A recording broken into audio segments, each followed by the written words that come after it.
The absolute worst case scenario is happening to the United States in the country of Niger, Africa. This guy right here is the president of Niger, Mohamed Bazoum. The only issue is he's being held hostage in a coup attempt by his own military and government. So, what's going to happen? I'm going to go through this video why Russia is loving this right now, and why the United States is hating this right now, and why this might end in a terrible situation. Let's watch this video to give you a sort of a breakdown on what's going on. Just so you know, this video is going to use past tense, as in the president might get captured. He is captured.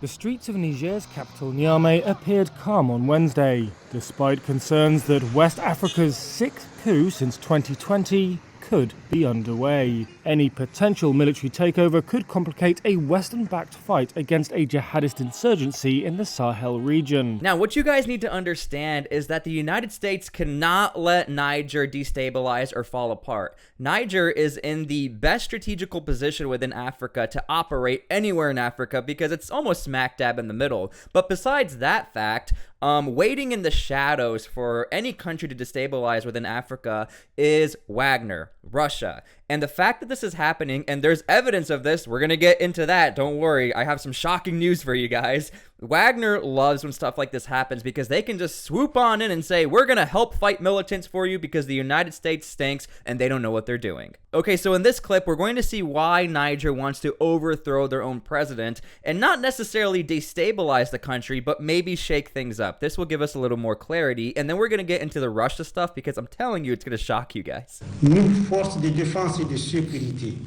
réunis au sein du Conseil national pour la sauvegarde de la patrie, CNSP, avons décidé de mettre fin au régime que vous connaissez. Cela fait suite à la dégradation continue de la situation sécuritaire, la mauvaise gouvernance économique et sociale.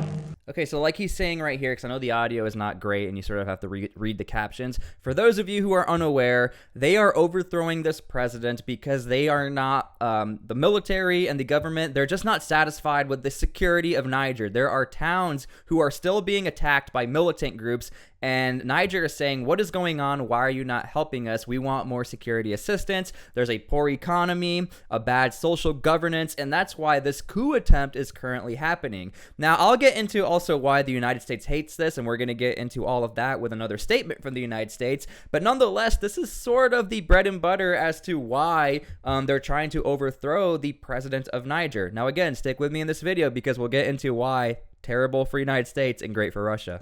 Here's what the United States has to say about all of this. We are very closely monitoring the situation and developments in Niger.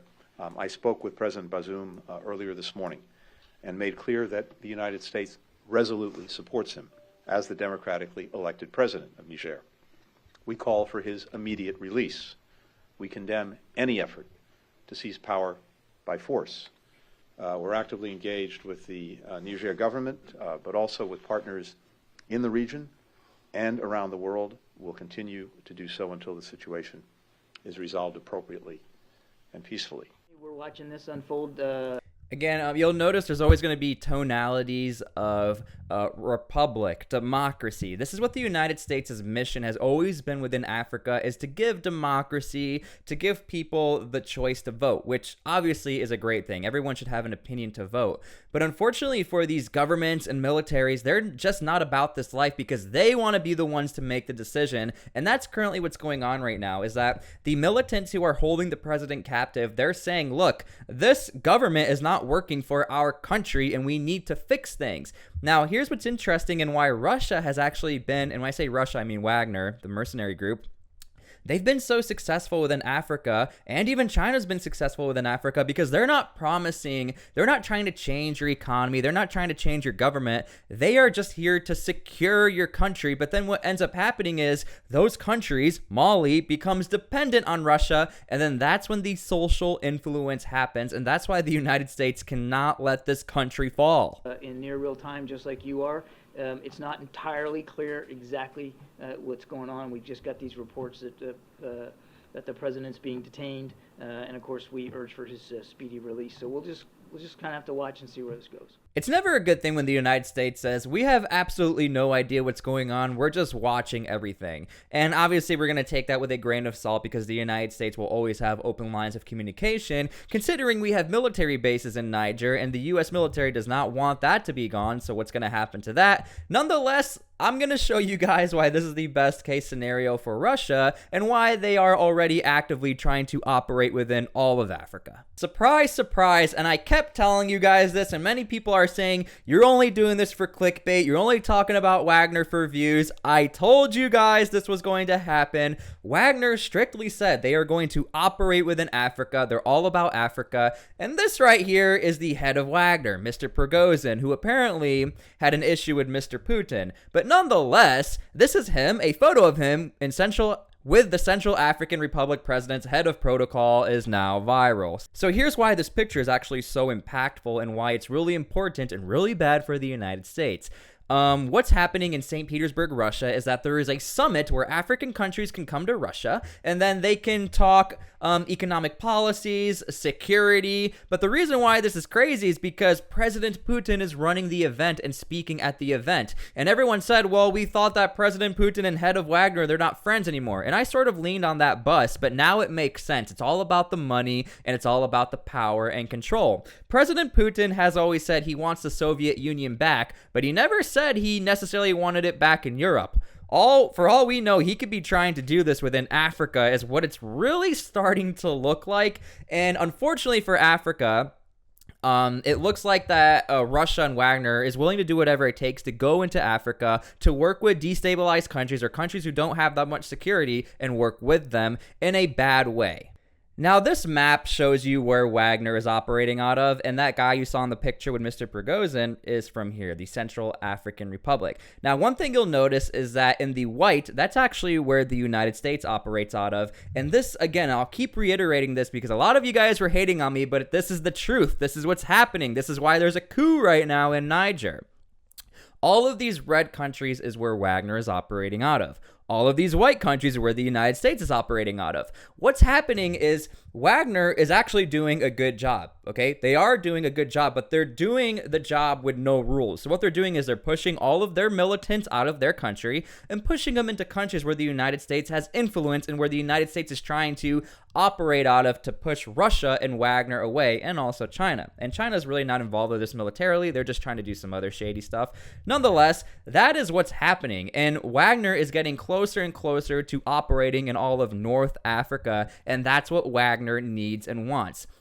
They'll have economic access to the Atlantic Ocean. There's a lot of resources here that Russia could use to bring back up into Russia. So again, this is why countries are starting to get annoyed at the United States and starting to get annoyed at this republic or democratic process. Let's be a militant country that's getting rid of these militants because that's what's happening in Africa. And that's why the United States is in Africa. Don't get me wrong, is to get rid of these militants and to take the fight to Africa so they don't spread out throughout the world. But unfortunately, it's not working in the white parts of Africa because Wagner seems to be doing whatever it takes and the United States can only do so much.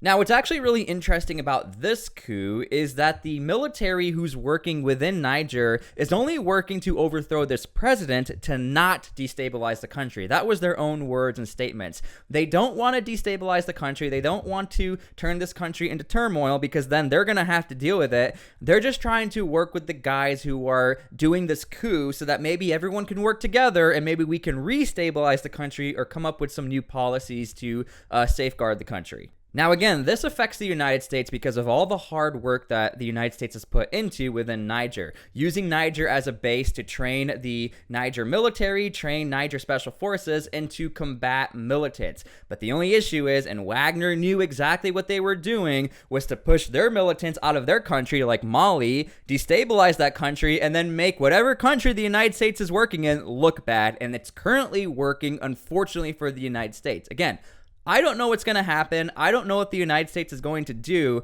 but they need to figure it out quick. That's why the United States is sort of scrambling to be like, look, we support the president. Everything's okay. We need to figure this out, because if not, I wouldn't call it that crazy to say Wagner will swoop right in on a really good deal, maybe even for free, and say, look, now you can be friends with Russia. We're not here for your money. We're here to protect you. Maybe give us some natural resources, and let's see how our friendship works down the road. Nonetheless, that is my opinion. Let me know what you guys think down below, but I think this is the absolute worst case scenario, and I've always kept saying this, that this is exactly what Wagner needed and wants. And it's almost perfect timing that Mr. Prigozhin said, we're done with the war in Ukraine, but we are focusing on Africa, and then this happens. Worst case scenario for the United States? Maybe you can prove me wrong in the comments down below. My name is T-SPLY. It's nice to meet all you guys, and we'll see you later.